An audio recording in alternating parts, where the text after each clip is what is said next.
Irmãos e irmãs, bom dia para todos. Hoje, 11 de agosto, dia de Santa Clara de Assis, uma santa tão importante na história da igreja, tão querida por muitos. Temos aqui na paróquia uma comunidade que hoje está em festa e assim vamos, com a graça de Deus, pedindo a Santa Clara que nos ajude a crescer na fidelidade ao nosso Deus, como ela também se preocupou e se empenhou. Hoje, Evangelho é de São Mateus, capítulo 18, versículos de 15 a 20. O Senhor esteja convosco, Ele está no meio de nós. Proclamação do Evangelho de Jesus Cristo segundo Mateus. Glória a vós, Senhor.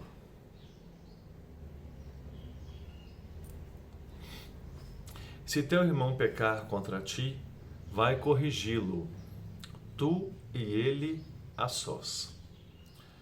Se ele te ouvir, terás ganho teu irmão.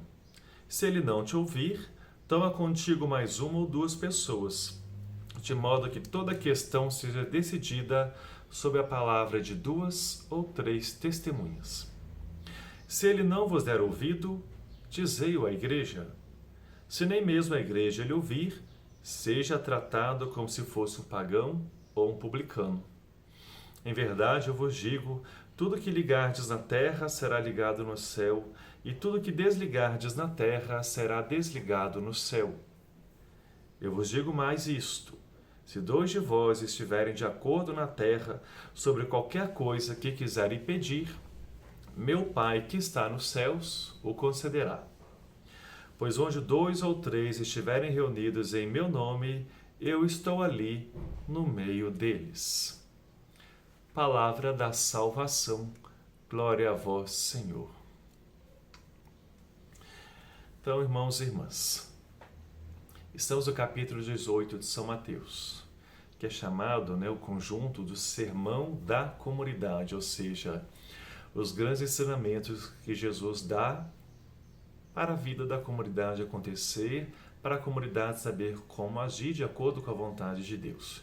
E hoje fala da questão da correção fraterna e da oração, ou seja, qual é a questão de fundo que aparece? As falhas, os erros, os pecados de alguns membros da comunidade. Como agir neste meio? Até porque alguns se escandalizavam e alguns procuravam se afastar da comunidade em função do contra-testemunho de alguns cristãos. Então, diante disso, Jesus dá uma orientação muito concreta sobre como a comunidade deve agir nessa situação. A primeira parte é a correção fraterna. Se alguém da comunidade está tendo uma vida errada de pecados, e consequentemente gerando escândalos na vida de alguns membros da comunidade, que alguém tome a iniciativa de chegar até aquele irmão para que aquele irmão possa fazer uma correção fraterna, ou seja, como irmão, chegar para ele para numa conversa sincera, honesta, iluminada pela palavra de Deus, ajudá-lo a abrir os seus olhos para que saia daquele erro. Não é para chegar como um juiz apontando o dedo ou acusando-o de nada. É um irmão que chega junto de outro irmão para tentar abrir os olhos deles e ajudá-lo a sair do pecado.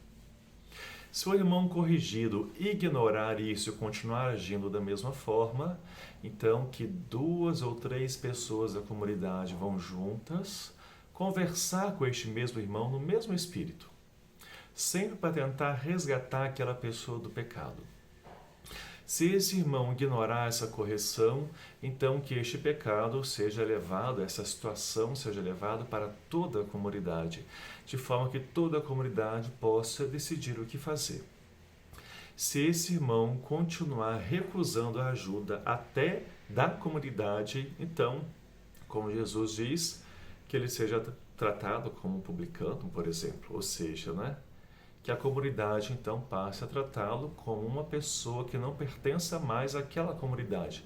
Porque não é a comunidade que está excluindo, é a pessoa que se exclui com as suas atitudes, com os seus comportamentos, com os seus erros e, acima de tudo, com a recusa das correções.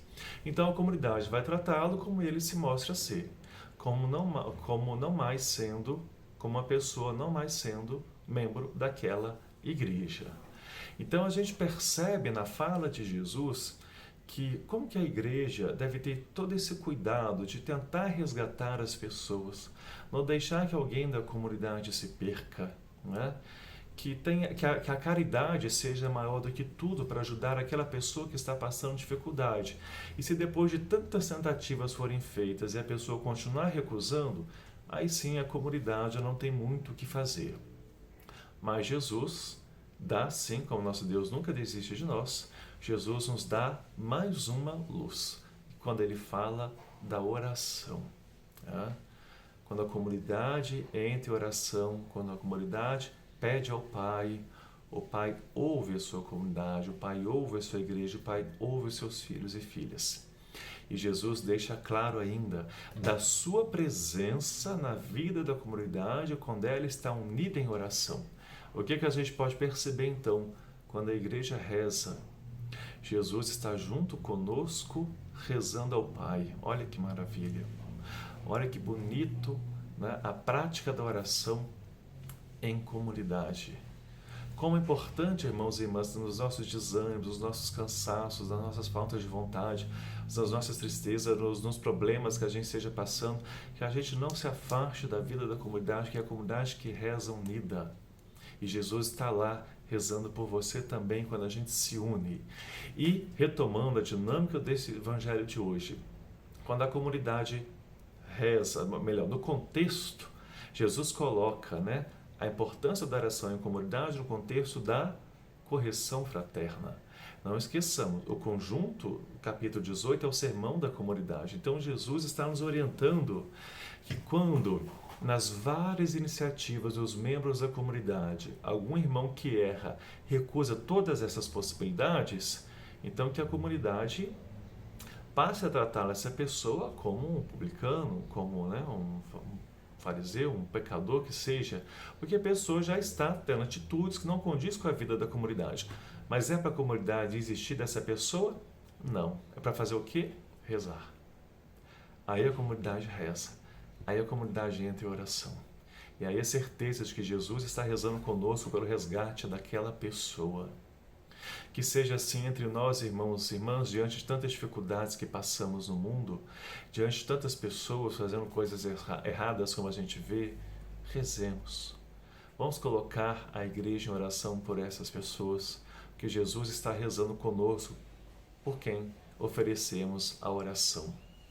Então, na liturgia de hoje, que tenhamos a certeza do amor que se concretiza na correção fraterna que Jesus nos ensina, no amor que se concretiza na prática de oração para salvar, para libertar aquela pessoa como Jesus nos ensina.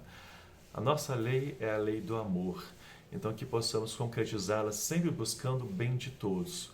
Que seja assim na família, na relação entre marido e mulher, entre pais e filhos, né? Entre irmãos, entre filhos e pais, entre os membros da comunidade, ou seja, que a prática da correção e da oração no contexto do amor de Deus, que sejam sempre os nossos meios, os nossos instrumentos para a salvação e o resgate de muitas pessoas. Pai nosso que estais nos céus, santificado seja o vosso nome. Venha a nós o vosso reino, seja feita a vossa vontade, assim na terra como no céu. O pão nosso de cada dia nos dai hoje, perdoai-nos as nossas ofensas, assim como nós perdoamos a quem nos tem ofendido. E não nos deixeis cair em tentação, mas livrai-nos do mal. Ave Maria, cheia de graça, o Senhor é convosco. Bendita sois vós entre as mulheres, bendito é o fruto do vosso ventre, Jesus. Santa Maria, Mãe de Deus, rogai por nós, pecadores, agora e na hora de nossa morte. Amém. Glória ao Pai, ao Filho e ao Espírito Santo, como era no princípio, agora e sempre. Amém. O Senhor esteja convosco, Ele está no meio de nós. Que desça a bênção de Deus Todo-Poderoso, Pai, Filho e Espírito Santo. Amém. Um abraço fraterno, uma boa quarta-feira para você.